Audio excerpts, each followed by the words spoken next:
Hey guys, how you doing? Well, I'm doing alright. Still depressed. But I read a very interesting report that gives me some hope. Uh, Also helps give me a little bit of, um, what's the word? Vindication. That's the word. Vindication. I feel vindicated toward what I have been saying about this whole impeachment thing. What happened at the Capitol was atrocious. It was horrendous. I don't doubt that. I'm not questioning that.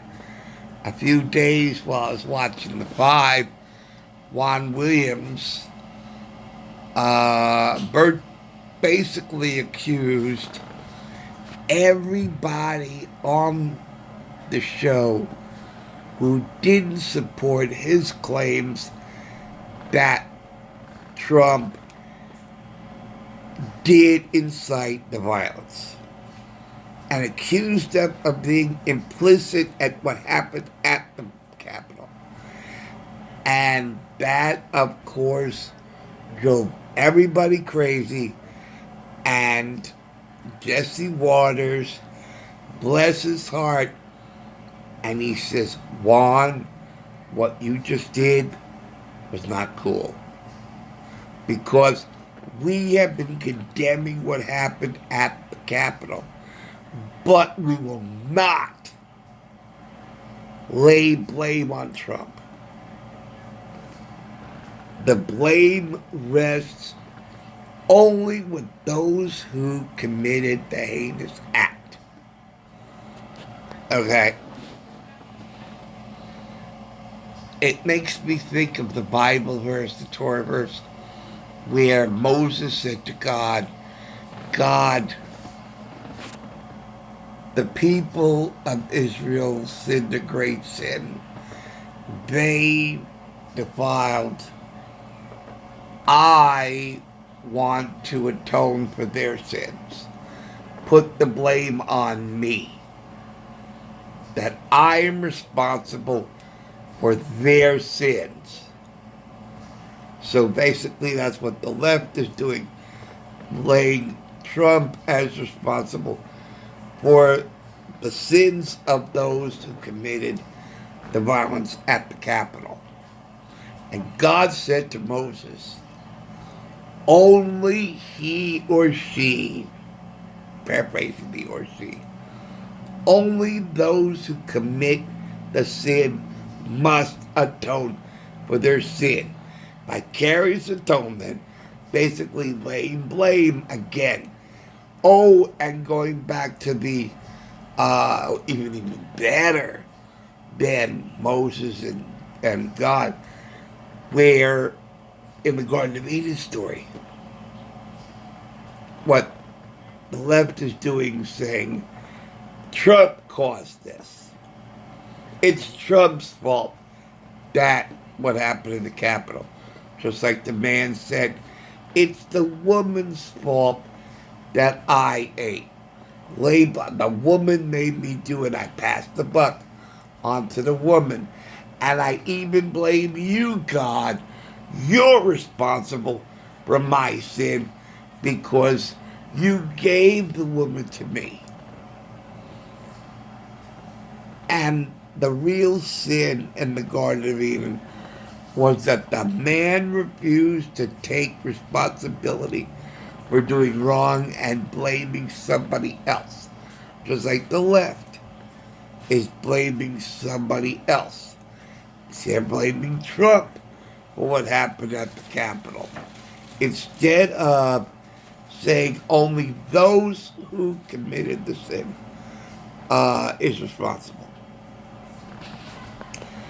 And then, of course, God went to the woman, what have you done? And the woman should have said, "You're right, God. The man told me not to, told me about the tree, and I just did it anyway. I'm responsible for my actions." But she didn't do that. She said, "The serpent made me do it." Oh, it's not my fault. The serpent made me do it. So basically, the left is saying that Trump is the serpent. Okay. That basically is what the left and the Democrats are saying. That Trump is the serpent. And the serpent and Trump made them do it. Okay. Now, so what Juan did was he said that anybody, basically said anybody who doesn't agree with my stance that Trump made them do it, you are just as guilty as those who did it. And the five said that was not cool. What accusing us, and we have been condemning the action from day one, for you to accuse us, who has been condemning us, to be complicit in the violence that we condemn is not cool. And you, Juan, are citing us guilty of it by association. And that is not our system in this country. The system in this country is not to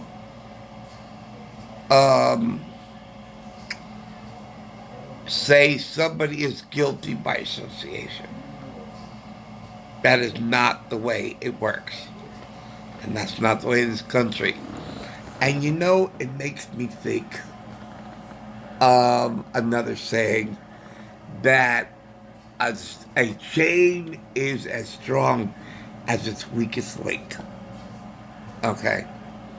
Also, I want to bring you up that when you have a jury, and I am not a legal scholar, so any of you who want to say, "Well, legal scholar, what do you have to say about that?"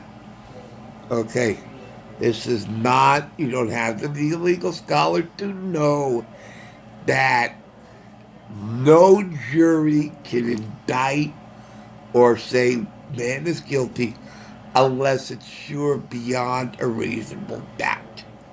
Now, this is not a criminal investigation. This is not for a criminal crime. Okay? But the guilt still is that the beyond a reasonable doubt can even apply here. Okay. When there's a reasonable doubt in the mind, and I think of 12 Angry Men, and where juror number 4, I believe it was, who said, "I have reasonable doubt now. Now that you mentioned about the lady across the street, and she had the marks on her nose, which means we don't know if those marks were made by sunglasses or regular glasses. We just don't know. And because of that doubt, we cannot vote guilty. If there's a reasonable doubt, you cannot vote guilty. You have to be sure." Now, I bring this up because of a report, and I confirmed this online, and it was with CNN, believe it or not. Okay. And now I was saying that all those arrested did not even vote. in the November election. And then I read this report that some of those arrested did not vote in November. But they focused on this one individual. That's it. A chain is as strong as its weakest link. So let's say the chain are those who breached the Capitol and where Trump is being cited as those as who incited it. All right?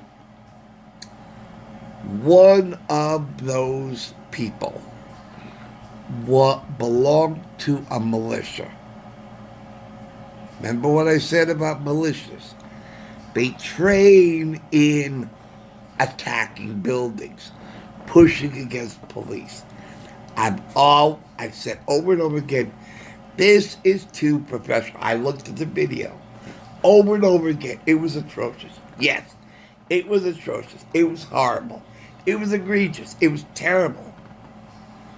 But it was also professional looking. Okay, no average Trump supporter, no conservative who believes in law and order, who,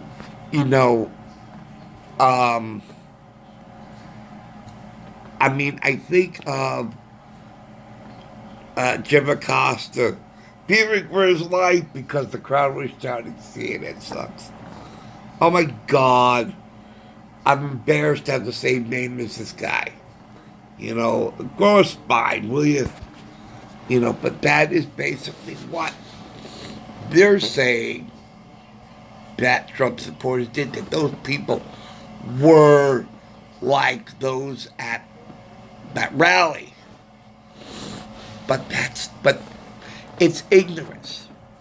It's ignorance because they don't get a chance to meet us. I remember there was this one person who was afraid to meet a conservative, a Trump supporter, because of what they were told about him, and they were scared to meet him.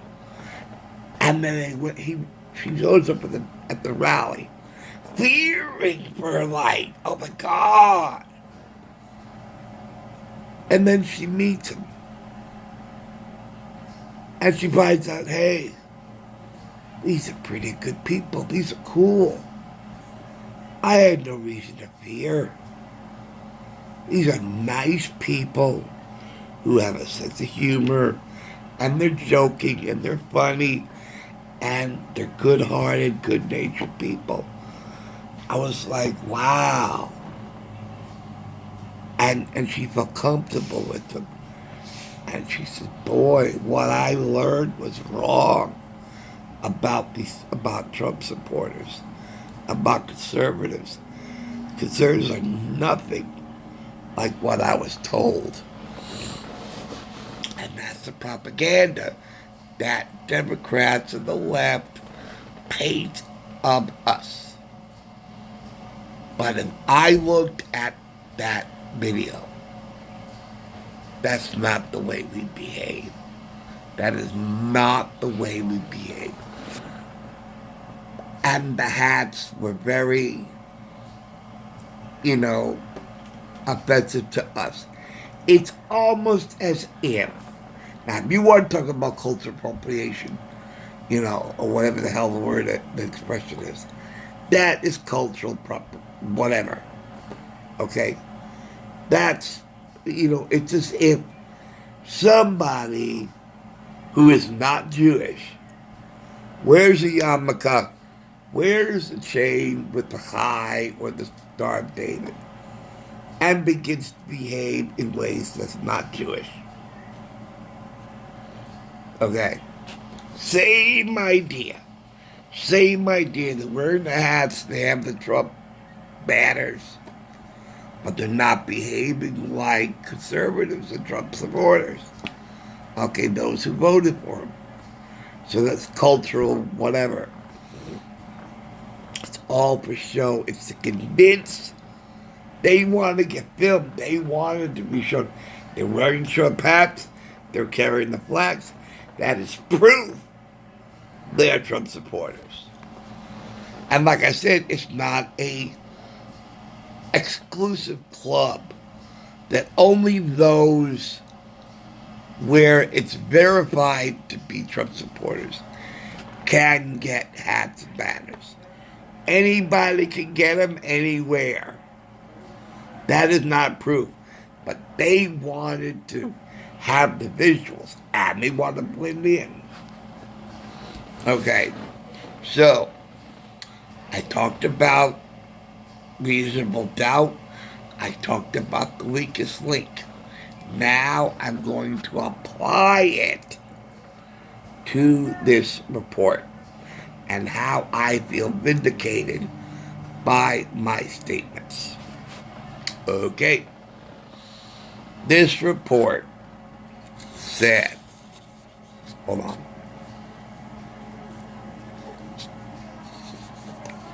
This report said that one of those who stormed the Capitol was a member of a militia. And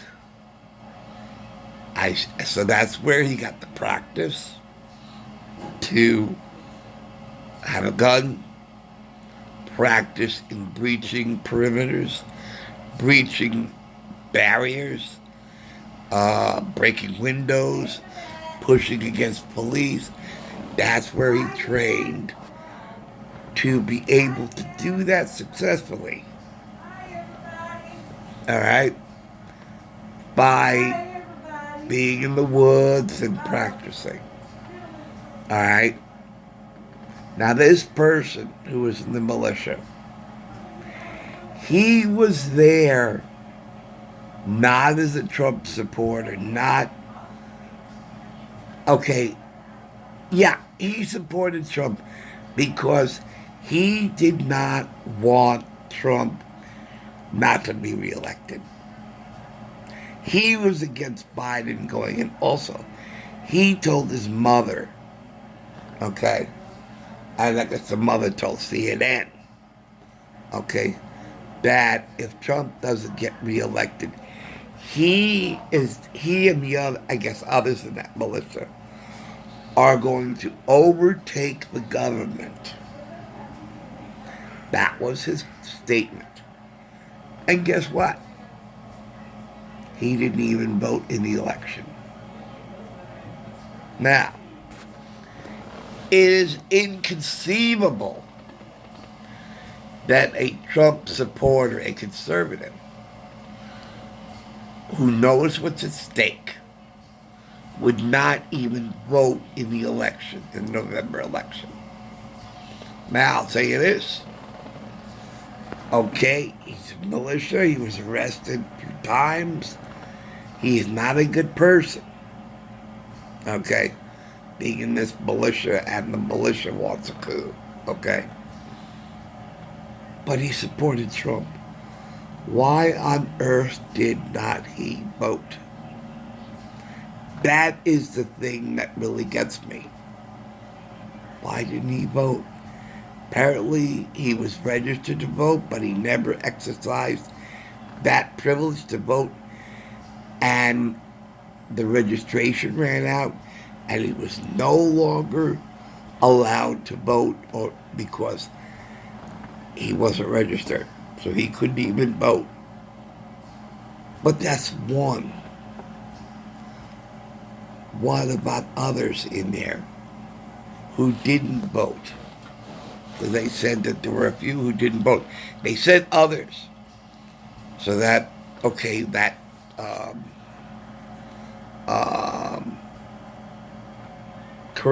I'm corrected in saying that. I said all of them that were arrested. Not all, some. But the folks on this one guy, okay. He was a militia guy. He basically didn't want Trump not to win. He did not want Biden there either. But he didn't even vote. Okay. But there were others who didn't vote either. It is inconceivable that a Trump supporter who knows what's at stake would let his voting privilege slip and not vote. It's inconceivable. So here we know some of them didn't vote. And that puts doubt in our minds. Because it's inconceivable, knowing what's at stake, that all those at that rally, that any of them, even one, did not vote. Did not vote for Trump. Knowing what's at stake, that any person or persons did not vote for Trump. It's inconceivable. They know it's at stake.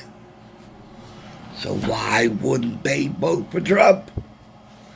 This is the question that should be addressed. That they should investigate and get. This is what our team that starts today. They should investigate and get all the information about that, about those who were arrested, who voted and who didn't vote.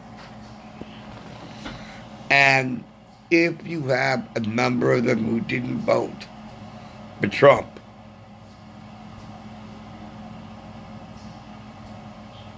then they were not authentically Trump's crowd. Whether or not they supported him or not, there's no voting. So there's doubt as to whether they voted for him or not. But like I said, we know what's at stake. And it's just inconceivable that any of us would not vote because Trump needs our vote. And for any of us not to vote, it's just inconceivable. Because every vote is needed. And for any of them not to vote, it's just, it's inconceivable. It makes no sense. Then they cannot be his supporters. They cannot be Trump's mob, which is what they're saying, or they said yesterday. Trump's mob. Those people did not belong to Trump. Some of them didn't even vote for Trump. They didn't vote at all. So how can you call them Trump's mob when they didn't even vote? Let alone vote for Trump. They didn't vote at all. So they had no connection to Trump because they didn't vote. So we don't know where their loyalty lies. We don't know why they're there. We know that they're there. And we see what they're doing.